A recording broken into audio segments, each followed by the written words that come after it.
ओहो, तो क्या हालचाल है। तो सब गाइस, आज हम बात करेंगे स्टॉक मार्केट की। पहले हम इकोनॉमिक पैरामीटर्स देखेंगे, फिर बाद में इंडस्ट्रियल एनालिसिस, और बाद में टिकर पे हम सारे ही आरओसी वगैरह को देखेंगे।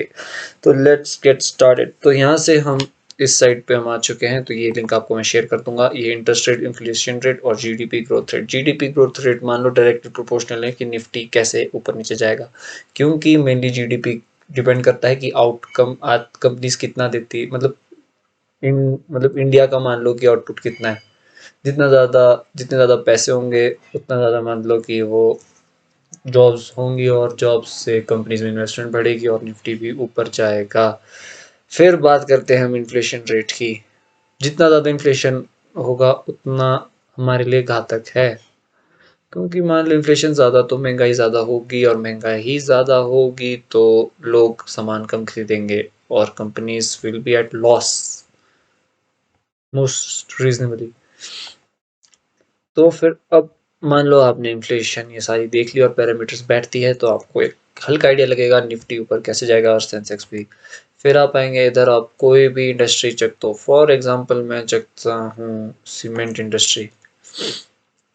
ये लिंक भी मैं शेयर कर दूंगा। और यहाँ हम देख सकते हैं कि finally 22 the cement production in India is expected to increase by 12% year on year. तो ये बहुत अच्छा फैक्टर है 12% के ऊपर। और यहाँ ये भी लिखा है कि 80 मिलियन टन की कैपेसिटी बढ़ेगी, तो मतलब सीमेंट का यूजेज ज़्यादा होगा। अट्रैक्टिव अपॉर्चुनिटीज, प्राइम मिनिस्टर ने ये योजना मतलब ये एनएमपी शुरू किया है। तो यहाँ पर बनेंगे, अच्छा यहाँ पर ब्रिजेस वगैरह बनेंगे, तो फिर उसमें भी सीमेंट यूज़ होगा। लॉन्ग टर्म पोटेंशियल काफ़ी बताई है, तो मतलब सीमेंट इंडस्ट्री में इन्वेस्ट करना इज़ अ गुड चॉइस।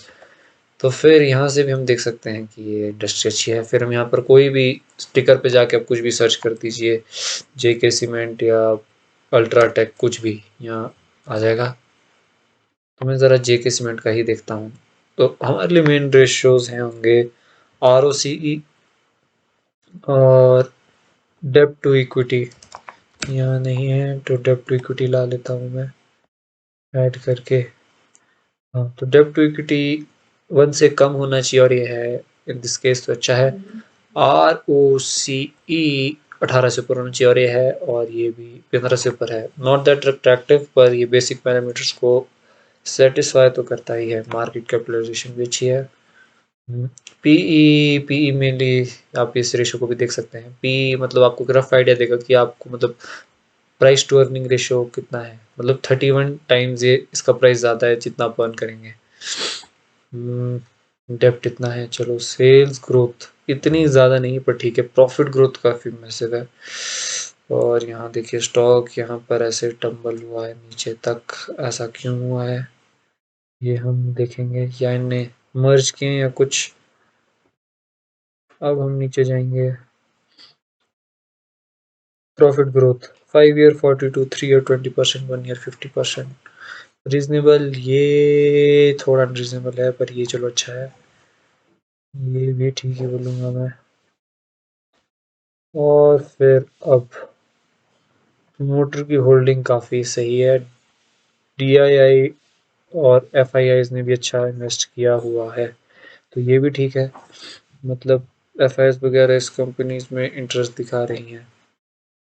तो अब यहाँ हम देखेंगे सेल्स बढ़ी है, बढ़ी है, बढ़ी है। और यहाँ तक ये सेल्स ठीक ही है।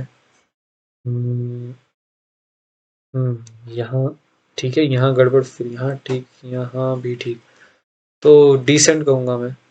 और यहाँ डिप्रिसिएशन मतलब जो मतलब आपके गुड्स है उसकी जो वैल्यू घटती रहती है। यहाँ पर आप यहाँ करके भी देख सकते हैं, the non cash expenditure that allocate the cost of assets over it's useful life. मुझे लाइफ के साथ घटती रहती है वैल्यू वही। प्रॉफिट बिफोर टैक्स, यहाँ से आप देख सकते हैं ये पर मेन फैक्टर ये भी नहीं है। मेन फैक्टर हमने पहले ये देखना है कि कंपनी की ग्रोथ हो रही नहीं है सेल्स की, और ये हो रही है, गुड। सेकंड हम देखेंगे प्रॉफिट भी बना रही है, गुड, बहुत अच्छे मार्जिन से, गुड। यहाँ से ने 400 करोड़ ऊपर प्लस किया है, यहाँ से 2000, यहाँ पर 100 है, यहाँ भी 100 कुछ। Good good good. Net profit कितना है? नेट प्रॉफिट यहाँ कुछ ज़्यादा इम्प्रेसिव तो बिल्कुल नहीं रहा है, पर 2020 से 2021 तक रिजल्ट्स काफ़ी अच्छे रहे हैं। फिर आता है earning per share. Earning per share काफ़ी बड़ा है, ये भी अच्छे इंडिकेटर है। तो हम ऐसे इंडिकेटर्स ही देखेंगे, पर एक और मेन इंडिकेटर आता है cash flows. Net cash flow आप यहाँ देखिए, यहाँ अच्छा चल रहा था, यहाँ भी अच्छा चल रहा था, पर थोड़ा कम है as compared to previous one. और 2020 में यहाँ गड़बड़ हो गई है बिल्कुल ही, मतलब नेगेटिव। ये कहाँ हुआ? ओहो, यहाँ आप देख सकते हैं इन्वेस्टमेंट्स लोगों ने एज पर टैक्स भी पे किया, तो मतलब काफ़ी लोगों ने डाइवेस्ट किया है पैसा यहाँ से, तब ऐसा हुआ है। पर यहाँ भी काफ़ी डाइवेस्ट किया है, जिस फैक्टर ने इसको बचाया है दैट इज़ प्रॉफिट इनका ज़्यादा है, तभी इनका कैश फ्लो पॉजिटिव है। Good, this is a good indicator. आप मतलब अगर मान लो प्रॉफिट्स मेन इंडिकेटर नहीं कह सकते, पर कैश फ्लोज तो डेफिनेटली मेन इंडिकेटर है। पहले आप प्रॉफिट्स चेक करेंगे, बस उसको क्रॉस चेक करने के बाद आप एक बार कैश फ्लोज को भी चेक कर दीजिएगा। फिर यहाँ तो हम कुछ नहीं देखेंगे।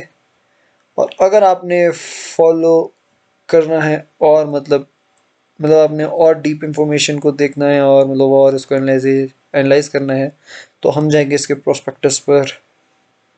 यहाँ पर हम देख सकते हैं एनुअल रिपोर्ट प्रोस्पेक्टस भी होता है इसमें। और यहाँ पर सारा आ जाएगा कि मतलब जेपी सीमेंट कहाँ इसके प्लाट्स है, कहाँ कर ये पैसे लगाएंगे और कितने इनकी मतलब लोग कहाँ से इनके मतलब ऑपरेशन से कैसे कैसे पैसे आते हैं,